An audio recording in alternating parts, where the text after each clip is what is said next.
What if I told you the guy who won the Nobel Prize in chemistry last year, one of the most important scientific awards on the planet, started his career designing a video game about roller coasters? Not as a hobby, not as a fun side thing.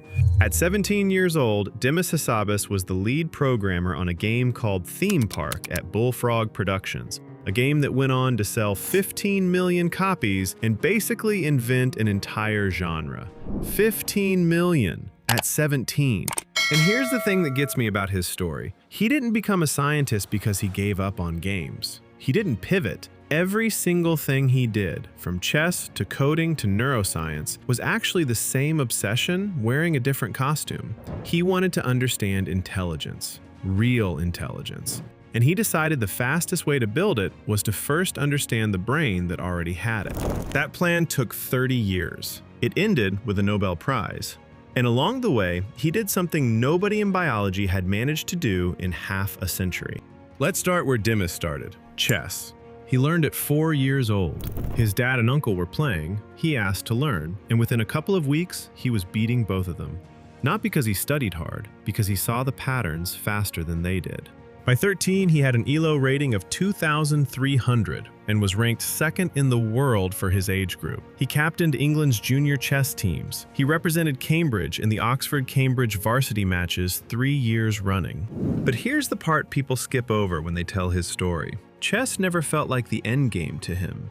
He said in interviews that at some point he started wondering, what actually is this thing happening in my head when I play? How does a brain look at a board and just know? Not calculate, not brute force, know. That question is what he took with him when he left the chess circuit. The game was a classroom. What he was really studying was his own mind. He'd finished school early and had a gap year to fill, so he entered an Amiga Power competition, literally a win a job at Bullfrog contest, and won. He started by playtesting Syndicate. Then Peter Molyneux gave him the wheel on Theme Park. A year and a half later, they shipped one of the most influential simulation games ever made. It sold 15 million copies. Hassabis made enough from that gap year to pay his own way through university. He went to Cambridge, got a double first in computer science, then founded his own company, Elixir Studios, where he made Republic the Revolution and Evil Genius. And then he stopped. Not because it wasn't working, because he realized games had taught him everything they could. He'd spent years building artificial minds that could navigate, adapt, and respond. He shut down Elixir in 2005 and went back to school, this time for a PhD in cognitive neuroscience at UCL. Most people, when they've already built a successful company, don't voluntarily walk back into a lab and start over. He did it because the question was still there. What is intelligence, actually? His PhD research ended up doing something genuinely surprising.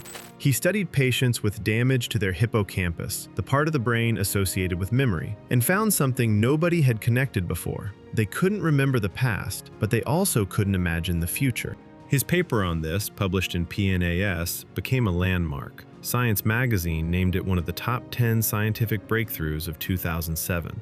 The findings suggested that memory and imagination aren't separate systems. They're the same system, running in different directions. The brain doesn't store the past like a filing cabinet, it simulates it. And when you imagine something, you're using the same machinery. He took that idea and ran with it, doing postdocs at MIT and Harvard and a research fellowship back at UCL. He wanted to know how to build an AI that didn't just follow rules, one that could simulate, predict, and generalize the way a human brain does. In 2010, he co-founded DeepMind with Shane Legg and Mustafa Suleyman in London. Google acquired DeepMind in 2014 for around $500 million, their largest European acquisition at the time. The first big public proof that DeepMind was onto something came in 2013, when their DeepQ network taught itself to play Atari games at a superhuman level, using nothing but the pixels on screen. No rules given, no pre-coded strategies. It just watched and learned. Then came AlphaGo. Go is a board game that was considered basically unsolvable by AI at the time. Chess had fallen in 1997 when Deep Blue beat Garry Kasparov. But Go has more possible board positions than there are atoms in the observable universe. The conventional wisdom was that AI wouldn't crack it for decades. In 2016, AlphaGo played Lee Sedol, the world champion, in a 5-game match. It won 4-1. But the moment that made the scientific community stop and pay attention wasn't any of the wins. It was move 37 in Game 2.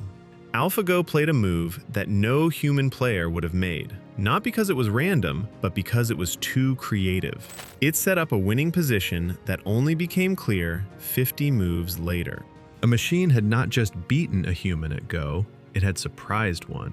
In 2016, Hassabis turned DeepMind towards something harder, a real problem. One that had been sitting in biology for 50 years, mostly unsolved. The protein folding problem. Every protein in your body is made from a chain of amino acids.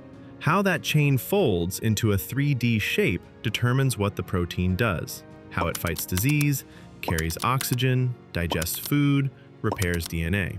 And for 50 years, scientists had been trying to figure out how to predict the shape a protein would fold into just from knowing its amino acid sequence.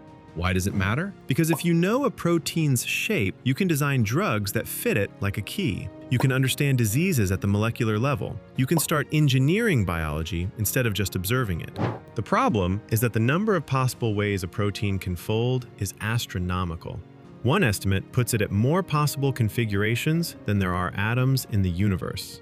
Experimental methods, growing proteins in labs and imaging them, work, but they're expensive and slow.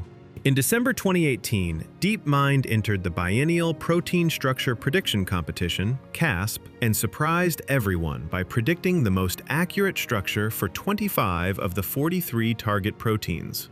2 years later, in 2020, they came back with AlphaFold 2. It wasn't just better, it was a different category of answer. AlphaFold 2 reached accuracy comparable to experimental methods.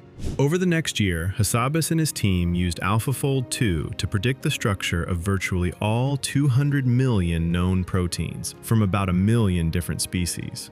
Then, they made the whole database open and free for anyone to use.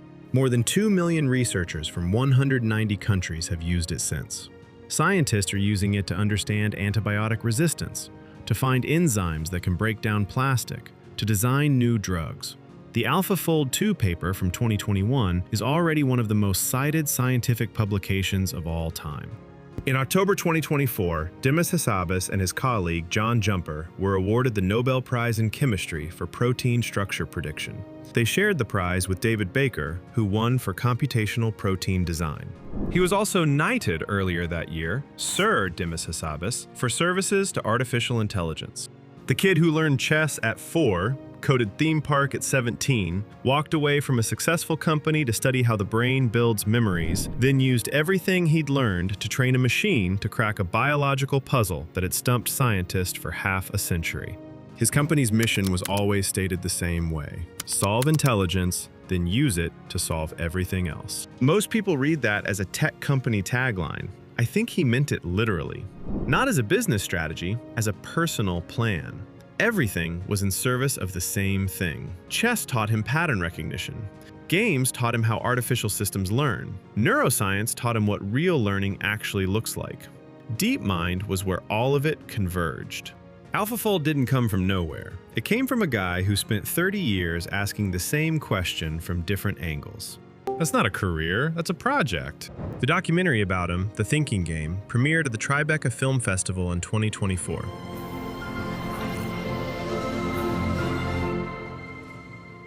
Just a good thinking game.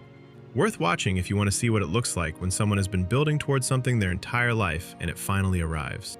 Have you seen it? Drop it in the comments. Remember to subscribe to AI Powered and smash that like button.